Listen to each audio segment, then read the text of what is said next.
Assalamualaikum warahmatullahi wabarakatuh. Perkenalkan, saya Muhammad Jaki Aulihil Mustadi dengan NIM 8403015022. Pada kesempatan ini, saya akan mempresentasikan tugas individu 1 After UTS mata kuliah Teknologi Berorientasi Objek yang membahas konektivitas database menggunakan Python.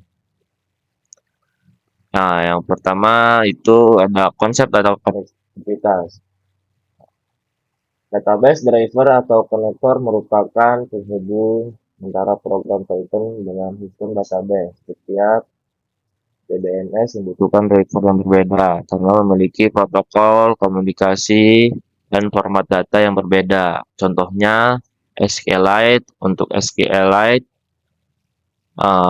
Cyclops untuk PostgreSQL, dan MySQL konektor Python untuk MySQL. Tanpa driver, Python tidak dapat berkomunikasi dengan database. Di sini di slide selanjutnya ada SQLite terus DBMS Server Basic.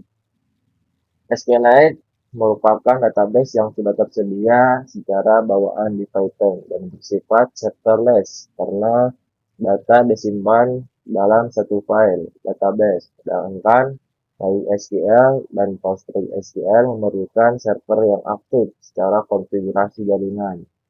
SQLite cocok untuk aplikasi sederhana, desktop, dan prototype, sedangkan MySQL atau PostgreSQL lebih cocok untuk aplikasi web dan sistem dengan banyak pengguna. Nah, slide selanjutnya itu ada alur terjun eksekusi query. Proses eksekusi query dimulai dengan membuka koneksi database, kemudian membuat kursor. Setelah itu, query dieksekusi menggunakan metode execute. Hasil query dapat diambil menggunakan fetch file atau fetch font. Selanjutnya data diproses sesuai kebutuhan aplikasi. Untuk operasi yang mengubah data, diperlukan commit agar perubahan tersimpan. Terakhir, koneksi dan proses ditutup untuk membebaskan resource. Nah, di slide selanjutnya itu ada peran dan fungsi kursor. Nah, kursor berfungsi sebagai objek yang digunakan untuk mengirim perintah SQL dan menerima hasil dari database. Kursor menyediakan berbagai metode execute, con, empat hal. Yaitu kursor juga dapat digunakan untuk membaca data secara bertahap sehingga lebih efisien dalam penggunaan memori.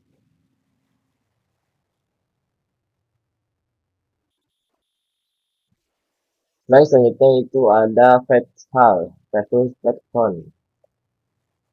Fetch-file digunakan untuk mengambil seluruh data hasil query sekaligus dan cocok untuk data set kecil. Namun, jika datanya sangat besar, penggunaan memori bisa menjadi masalah. Sebaliknya, fetch-font mengambil satu baris data setiap kali dipanggil sehingga lebih hemat memori untuk kebutuhan menengah. Dapat digunakan fetch-money yang mengambil beberapa baris sekaligus. Slide selanjutnya itu ada SQL injection dan parameterized query.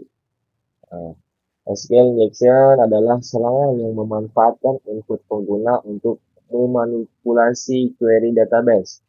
Risiko yang ditimbulkan antara lain kebocoran data dan bypass autentikasi.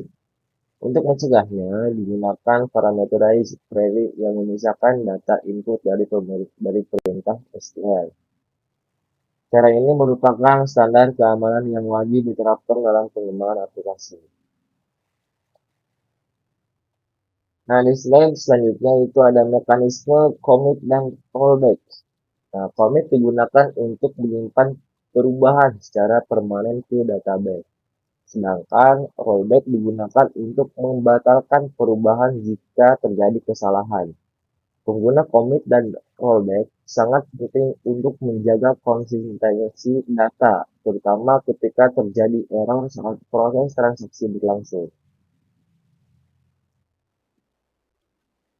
Nah, di slide selanjutnya itu ada Connect Manager.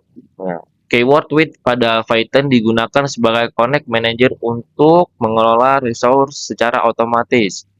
Dengan menggunakan with, koneksi database akan ditutup secara otomatis setelah proses selesai. Selain membuat kode lebih ringkas, cara ini mengurangi risiko terjadinya risiko resource leak.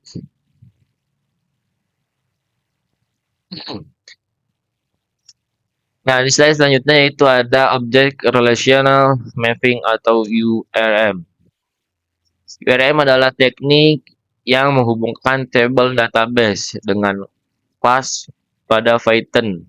Dengan ORM, pengembang dapat mengelola data menggunakan objek tanpa harus menulis query SQL secara langsung. Contoh, ORM yang populer adalah SQLCMI dan Django ORM.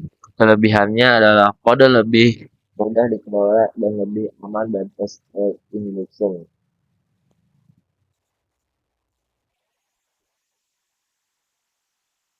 Nah, di slide selanjutnya itu ada error handling. Nah, dalam integrasi Python dengan database, berbagai kesalahan dapat terjadi seperti koneksi gagal atau pelanggaran constraint. Oleh karena itu, diperlukan error handling menggunakan block size dan fixer. Dengan penanganan error yang baik, aplikasi data tetap berjalan stabil dan data tetap terjaga konsistensinya. Nah, demikian presentasi yang dapat saya sampaikan mengenai konektivitas database pada Python. Terima kasih atas perhatian yang diberikan. Apabila ada pertanyaan, saya siap menjawab. Assalamualaikum warahmatullahi wabarakatuh.